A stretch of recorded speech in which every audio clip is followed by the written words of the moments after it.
ओम श्री सीतारामचंद्राभ्यां नमः। श्रीमद् वाल्मीकि रामायण अरण्यकांडम प्रक्षिप्तः सर्गः।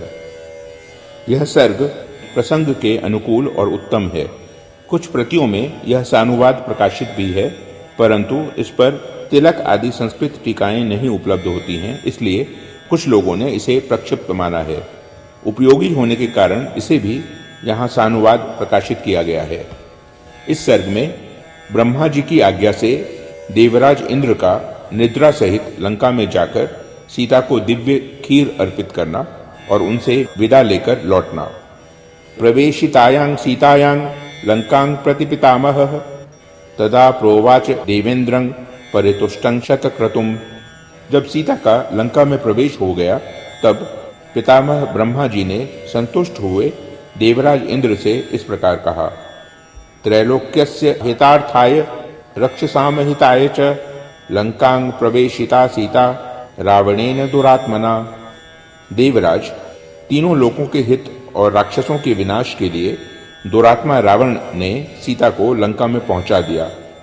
पतिव्रता महाभागा नित्यं चैव सुखैधिता अपश्यन्ति च भर्तारं पश्यन्ति राक्षसी जनम। राक्षसीभिः परिवृता भर्तृदर्शन लालसा। पतिव्रता महाभागा जानकी सदा सुख में ही पली हैं। इस समय वे अपने पति के दर्शन से वंचित हो गई हैं और राक्षसियों से घिरी रहने के कारण सदा उन्हीं को अपने सामने देखती हैं। उनके हृदय में अपने पति के दर्शन की तीव्र लालसा बनी हुई है। निविष्टा ही पुरी लंका तीरे नद नदी पतेः कथं ज्ञास्यति तां राम स्तत्रस्थां ताम निंदिताम। लंकापुरी समुद्र के तट पर बसी हुई है। वहां रहती हुई सती साध्वी सीता का पता श्री रामचंद्र जी को कैसे लगेगा। दुखं संचिन्तयन्ती सा बहुशः परिदुर्लभा प्राण यात्रां कुर्वाणा प्राणास्त्य क्षत्य संशयम्। स भूयः संशयो जातः सीतायाः प्राण संक्षये। सीता दुख के साथ नाना प्रकार की चिंताओं में डूबी रहती हैं। पति के लिए इस समय वे अत्यंत दुर्लभ हो गई हैं। प्राण यात्रा यानी भोजन नहीं करती हैं, अतः ऐसी दशा में निस्संदेह वे अपने प्राणों का परित्याग कर देंगी। सीता के प्राणों का क्षय हो जाने पर हमारे उद्देश्य की सिद्धि में पुनः पूर्ववत संदेह उपस्थित हो जाएगा। सत्वं शीघ्रमितो गत्वा सीतां पश्य शुभाननां प्रविश्य नगरीं लंकां प्रयच्छ हविरुत्तमम्।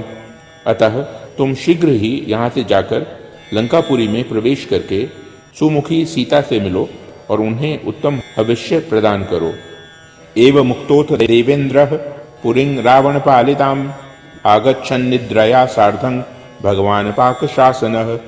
ब्रह्मा जी के ऐसा कहने पर पाक शासन भगवान इंद्र निद्रा को साथ लेकर रावण द्वारा पालित लंकापुरी में आए। निद्रांग चोवाच गच्छ त्वं राक्षसान् संप्रमोहय सा तथोक्ता मघवता देवी परमहर्षिता। देव कार्यार्थ सिद्ध्यर्थं प्रामोहयत राक्षसान्। वहां आकर इंद्र ने निद्रा से कहा, तुम राक्षसों को मोहित करो।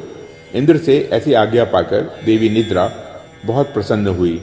देवताओं का कार्य सिद्ध करने के लिए उन्होंने राक्षसों को मोह यानी निद्रा में डाल दिया। एतस्मिन्नन्तरे देवः सहस्राक्षः शचीपतिः आससाद वनस्थां तां वचनं चेदं ब्रवीत्। इसी बीच में सहस्त्र नेत्रधारी शचीपति देवराज इंद्र अशोक वाटिका में बैठी हुई सीता के पास गए और इस प्रकार बोले। देवराजोस्मि भद्रं ते इह चास्मि शुचि स्मिते अहं त्वां कार्य सिद्ध्यर्थं राघवस्य महात्मनः साहाय्यं कल्पयिष्यामि माँ शुचो जनकात्मजे। पवित्र मुस्कान वाली देवी, आपका भला हो। मैं देवराज इंद्र यहाँ आपके पास आया हूँ। जनक किशोरी, मैं आपके उद्धार कार्य की सिद्धि के लिए महात्मा श्री रघुनाथ जी की सहायता करूँगा, अतः आप शोक न करें। मत प्रसादात समुद्रं स तरिष्यति बलैः सह मयैवैः च राक्षस्यो मायया मोहिताः शुभे। वे मेरे प्रसाद से बड़ी भारी सेना के साथ समुद्र को पार करेंगे। शुभे, मैंने ही यहाँ इन राक्षसियों को अपनी माया से मोहित किया है।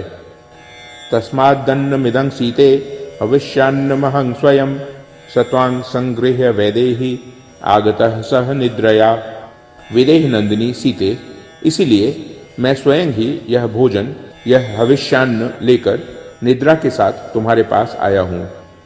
एत तत्स्यसि मध्यस्थान्न त्वां बाधिष्यते शुभे क्षुधा तृषा च रंभोरु वर्षानामयुतैरपि।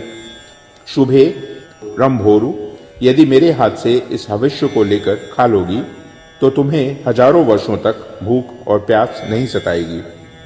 एव मुक्ता तो देवेंद्र मुवाच परिशंकिता कथं जानामि देवेंद्रं त्वामि हस्थं शचीपतिम। देवराज के ऐसा कहने पर शंकित हुई सीता ने उनसे कहा, मुझे कैसे विश्वास हो कि आप शचीपति देवराज इंद्र ही यहाँ पधारे हैं। देवलिंगानि दृष्टानि राम लक्ष्मण सन्निधौ तानि दर्शय देवेंद्र यदि त्वं देवराट स्वयं। देवेंद्र, मैंने श्री राम और लक्ष्मण के समीप देवताओं के लक्षण अपनी आंखों से देखे हैं। यदि आप साक्षात देवराज हैं तो उन लक्षणों को दिखाइए। सीताया वचनं श्रुत्वा तथा चक्रे शचीपतिः पृथिवीं नास्पृशत् पद्भ्या मणिमेषे क्षणानि च अर्जोम्बरधारी च न म्लानकुसुमस्तथा तं ज्ञात्वा लक्ष्मणैः सीता वासवं परिहर्षिता। सीता की यह बात सुनकर शचीपति इंद्र ने वैसा ही किया। उन्होंने अपने पैरों से पृथ्वी का स्पर्श नहीं किया, आकाश में निराधार खड़े रहे। उनकी आंखों की पलकें नहीं गिरती थीं। उन्होंने जो वस्त्र धारण किया था उस पर धूल का स्पर्श नहीं होता था।